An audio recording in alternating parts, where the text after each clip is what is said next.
Bang, bang. What's up, everyone? Lunch money time.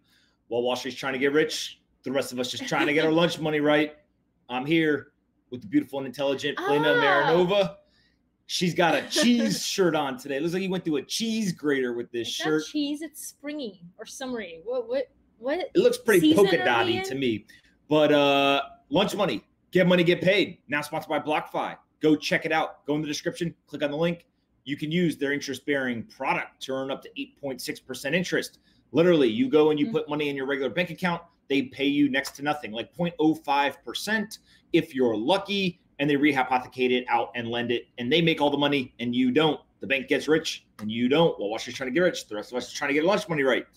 BlockFi does the exact opposite. You can deposit either crypto or digital dollars. They'll lend it out. They'll earn interest, and they will pay you up to 8.6% for doing it. There's risk. Go do your research. Check them out. I'm a huge fan, investor, user, and I annoy the shit out of Polina about BlockFi almost on a daily basis. What? There's a risk in that too. Of annoying you? Yeah. I'm not scared of you. I got the people. You won't assault me on here. What's going on with the Nasdaq? This is a safe space. What's going on with the Nasdaq? Okay, so the Nasdaq somehow, in the middle of everything that's going on, hit new all-time highs. And it's important to know that the index is dominated by Apple, Microsoft, Amazon, Alphabet, and Facebook, which have surged, or the index has surged 45% since late March, but it follows those stocks. 2020 madness, man. We got a pandemic, an economic shock. We've got social unrest in all 50 states, and Nasdaq hit an all-time high. You know what I think about this? Unpredictable, baby. What? You know how people are always like, oh, we're living in a simulation. And I was like, those people are psychos. If there's one thing that may even allow me to consider it a little bit, it's 2020. Why? I feel like our overlords are like, what else can we put them through and confuse the hell out of them with? I think the 60s were even crazier. Oh, really? There was a bunch of stuff that went on in the 60s. Maybe we'll cover that in another episode, but I agree. But if you think about 60s, it's been 80 years. What is that? The fourth Turing. Every 20 years is one stage. Hey. Wait, what? I'm just saying. Do you know what the Turings are? No. So basically, there's this thought process that 80-year life cycles, right? It's about the lifetime of a person, like a generation. The software gets updated? But every 80 years, we get a repeat of a bunch of stuff, and they go through phases. So there's the first 20 years, second 20 years, third and fourth 20 years. Since the 60s, which had a bunch of crazy stuff around health and economic and space travel and all this kind of stuff. And social 80 unrest. years later, here we go. Like, I don't know. It's got some credibility to it. Speaking of, while the Nasdaq is hitting an all-time high, why is the word recession on here? Well, if you had done your homework, you would know. But I read the internet. I already know. Okay. So the National Bureau of Economic Research which is called the Fat Lady of Economic Opera. Get it? Because like it's not over until the fat lady sings. Okay, so it's saying that the expansion peaked in February after a record 128 months, and we are officially in a pandemic-driven recession. I'm very confused. Why? Because technically you have to have 2 quarters of GDP they define it contraction to have a recession, and we haven't had 2 quarters yet of data. Okay, but the standard definition of a recession is a decline in economic activity that lasts more than a few months. So they're saying they're saying this recession may be short-lived. Anyone who's called the fat lady and is talking about definitions that include terminology like last more than a few months, that doesn't seem very measurable to me. What's a few months? Is it 2 months, 5 months? Well, I believe the fat lady singing, so. I think that the actual reality from, somebody who didn't go work on Wall Street is that you need to have a decline in economic activity for 2 straight quarters to have a recession. And so you can't yet call it a recession until you print Q2 economic data. We kind of think that it's going to be. It's likely. It is likely. We had Q1, 4.8% drop in GDP in the United States. So if in Q2 there's a drop in GDP, then yes, it would be considered a recession by definition, but it's very specific, it's very measurable. 2 straight quarters of economic decline equals recession. Why are you so salty about the recession? Because it's just they start doing weird things in times of chaos, like coming up with definitions that include a few months. And they use it to fit their narrative. It's not a standard. That's what it says. I understand that's what the article says, but you're also reading NPR.org, which probably isn't the absolute say-all, be-all when it comes to financial news and information. And if this group is saying that, then it questions their legitimacy because everyone knows that a recession is 2 quarters in a row. But that's fine. It's not like I actually care that much about it. Wait, can you do the head again? But that's fine. Okay. If I still had my long hair, I could flip my hair around. You could not flip anything around like that. I could. What's up with Macy's dollars? Macy's has raised $4.5 billion in dollars, and it's saying that it has sufficient liquidity to weather the pandemic. Okay, but like the pandemic is kind of like almost over. No, but here, great example. JCPenney, bankrupt. Hertz, bankrupt. Bailouts for the airlines, all this stuff. I don't think Macy's got a bailout. I don't think Macy's got PPP money. I may be wrong on that, but I do not believe so. Bird? Oh my God. We're sitting inside. Are you scared of a bird flying outside? It was like from the dinosaur era. It was like this big. You can't see. Guys, don't tell her it was the shadow of a bird. It wasn't the actual bird. Oh my God. Yes, but did you see the shadow? Yeah, the shadow looks bigger. Covered my entire face. I'm gonna watch back the video. No, the shadow looks bigger.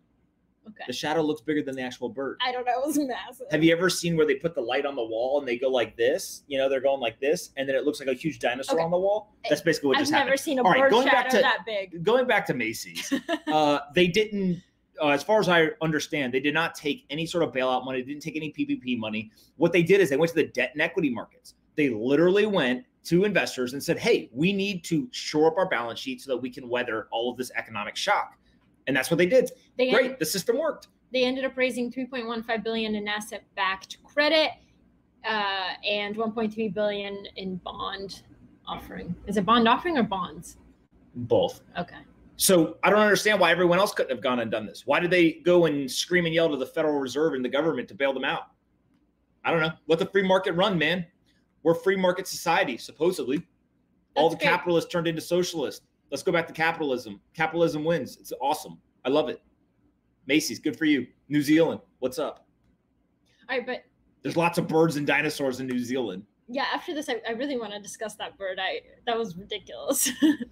Okay. I should be an actor. Go ahead. How many times are you going to say that? If I say it enough, maybe somebody will draft me for a movie. Oh my God. Select me. Oh my God. I could do comedy. I could do action movies, whatever you need. You could do action movies? I saw you struggle to get off the couch yesterday. Yeah, but they have CGI now. I don't actually have to do anything. I just stand there and go like this, and they have sound effects, and it makes me look like a karate master. Oh no my God. Okay. So New Zealand. People want to know who I thought could play me in a movie. Stop sliding in. Personally, I would pick Mark Wahlberg, Jason Statham, or Denzel Washington. Go ahead. What? Do you think you're as athletic as one of those guys? Mark Wahlberg's very athletic. Jason Statham, he's like on another. He's like an alien. Denzel Washington, I think, is probably ain't got as many moves as he once had. I think he does. He's a little bit older now. You know, get a little out of shape. It's all right. I'm a fan. Big fan. Struggled getting off the couch yesterday. Well, no, that's because I was just being careful with the carpet. I didn't want to hurt the carpet. Go ahead. What's going on in New Zealand? New Zealand. First of all, New Zealand's prime minister is one of the youngest prime ministers. She is 39 years old. The country, well, I'm just telling you. It's good. That is pretty impressive. Okay. The country had no active coronavirus cases and no new infections. So they have officially declared that they have eradicated the virus. Although I feel like that's kind of a bold statement, because what if people just go there from a country that has a lot of cases and bring some over? Or what if somebody has it and they didn't go to the hospital or they didn't get tested? Right. So like, yeah, look, I mean, obviously cases are going down around the world in most places. Some places actually is going up, Florida. But I do think that, Florida the last 3 or 4 days has been the highest number of cases. But is that because they're testing more, or is that because? Okay. My guess is that it's testing. Some people argue it's because they opened up their economy. Who knows? We'll never know the answer. But I mean, look, it's great that cases are going down in general. I hope that they did eradicate it, but I think it's a pretty, like you said, bold claim to just say that, we eradicated it without being able to have 100% certainty behind that. They're opening the restaurants. They're allowing weddings, no social distancing, hugs, kisses, everything. Only 22 people died nationally. Yeah, that's pretty wild, huh? It's pretty small. Even though they have, but they shut their economy down for it. Yeah, but they have 5 million people, so in all of New Zealand. Yeah, that's less than in Manhattan. Yeah. Or New York City, I guess. All right, what's going on with the Bitcoin movie? Okay. Cameron, Tyler. Okay. Let's go. Let me say my piece. Okay. Piece like P-I-E-C-E or P-E-A-C-E? P-E-A-C-E. What do they call those types of words? Where they have not homonyms. The reporter doesn't know the English command of the language. What is it called? I don't know. Let's go. What's going on with the Bitcoin movie? I think it sounds like alligator. No. Okay, we'll call them alligator words. What's going on with the Bitcoin movie? Okay, so Cameron and Winkle. Oh wait, sorry. Cameron and Tyler Winklevoss. Tyler Winklevoss. I forgot the second. I'm gonna send them this and tell them that you just called them Cameron and Winklevoss. Go ahead. Are you having a laughing attack? Cameron and Tyler Winklevoss are having a movie. The book, The Bitcoin Billionaires, is getting turned into a movie. What? They're having a movie? What are they having, a baby? Wait, hold on. Don't make me laugh attack. So they're getting. So can I just say why I'm excited for them? Well, can you say what happened first? Oh yeah. So there's a book called Bitcoin Billionaires, and it's being adapted into a film. Ben Mesrick wrote the book, who also wrote Accidental Billionaires, which was the story that eventually became The Social Network, the movie about Facebook. He wrote a book called Bitcoin Billionaires. Oh, wait, he's the same guy who wrote The Social Network? Oh, that's cool. Okay, wait. Where have you been? Ben Mesrick is an author who's written like 20 books. He wrote The Accidental Billionaires, which is a book. That book was then turned into a movie called The Social Network. Ben then said, wait a minute, I got my portrayal of Cameron and Tyler wrong. He then came back and wrote Bitcoin Billionaires, which is about Cameron and Tyler's kind of post-Facebook run-in life. That is now going to be turned into a movie as well. I don't think that they have a name for it yet, but my guess is that it will be fantastic. Cameron and Tyler are going to, either fund it or kind of co-direct it with a group, which should be pretty cool. And shout out to Ben. I've had him on the podcast. He's fantastic. Not only is he a great writer, a great human, and the book is fantastic. You've had him on the podcast?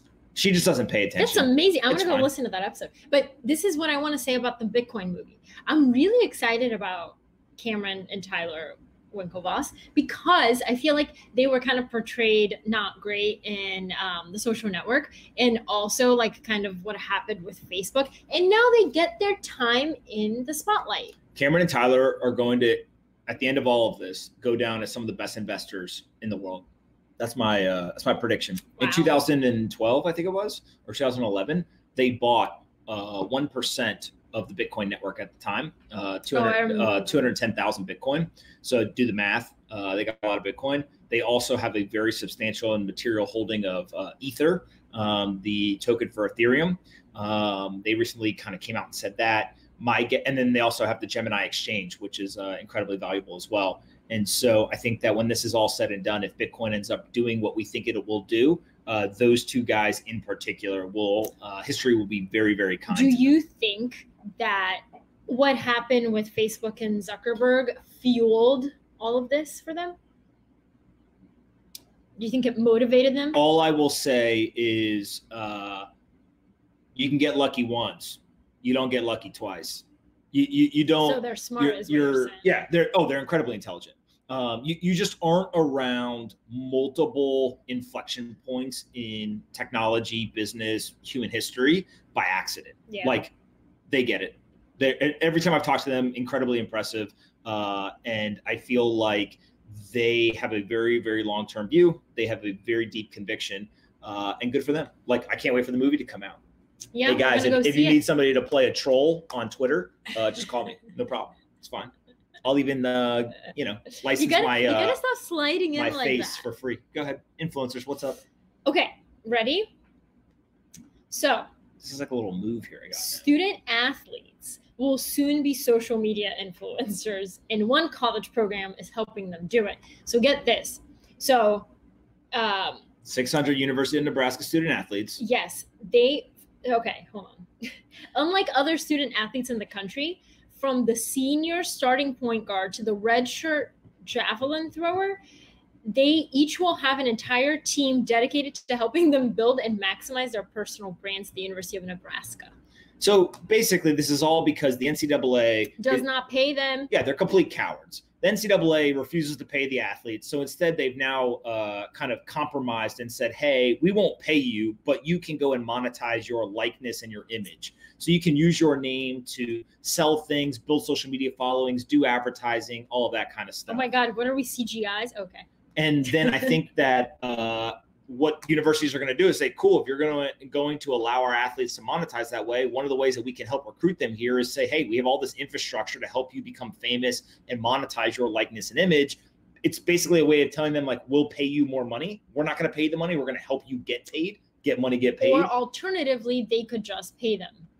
Yeah, of course, the NCAA should just be paying them, right? The idea that there is a business in 2020 that literally says, you come work for me for free, I'm going to make hundreds of millions of dollars, if not billions of dollars off of you, and you're going to get paid zero?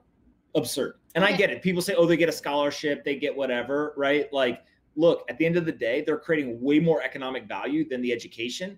And two is, imagine a world. There was a Arian Foster, who was a college running back, years ago, came out, and he said that, I think he was at the University of Tennessee, there was a game where he went to the stadium. There was like 60,000 people there chanting his name.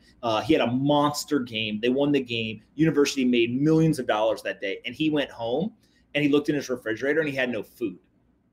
Right. And so he called the coach. He said, yo, coach, man, you got to bring me some tacos, because if you don't, I'm going to do some crazy shit. I'm hungry. Right. And now that's an exaggerated, like, very extreme case. But basically, it was the idea of, like, look, I just created all this economic value for the university, for the team, right, around your brand, all this kind of stuff. And I go home, I don't even have food in my refrigerator. Like, what's up with that? You should start a newsletter. I'm all about, if you have value, you got to get paid. Get money, get paid. Athletes are going to get paid. Wait, let me tell you, there's a chart of estimated potential annual earnings through social media branding.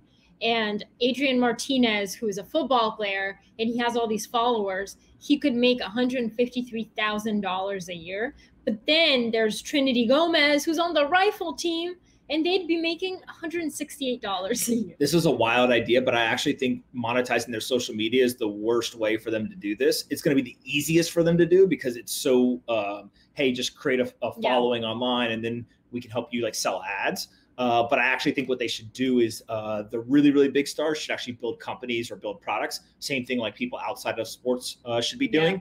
And so if you're, take a player.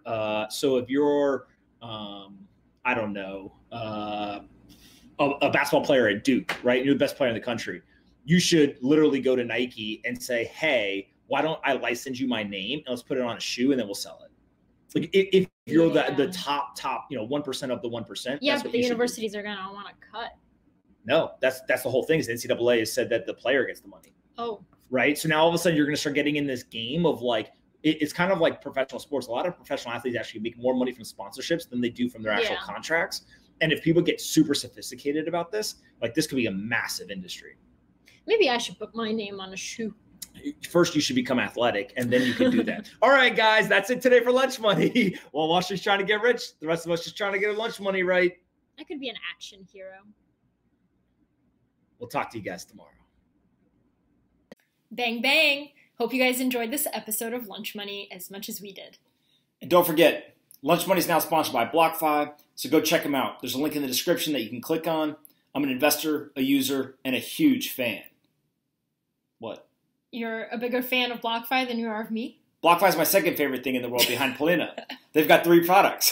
They can give you a US dollar loan. You can earn up to 8.6% interest on an interest-bearing account, or you can buy and sell cryptocurrencies on their crypto exchange. I personally use the interest-bearing account. There's not very many places where you'll find up to 8.6% interest on a deposit in an interest-bearing account. Go do your own research. There's risk associated, but 8.6% is pretty compelling. So click on the link in the description. Say thanks to the folks at BlockFi. Subscribe to our channel. Like the video. Annoy Polina in the comments. And we'll see you guys tomorrow. And be kind to your friends.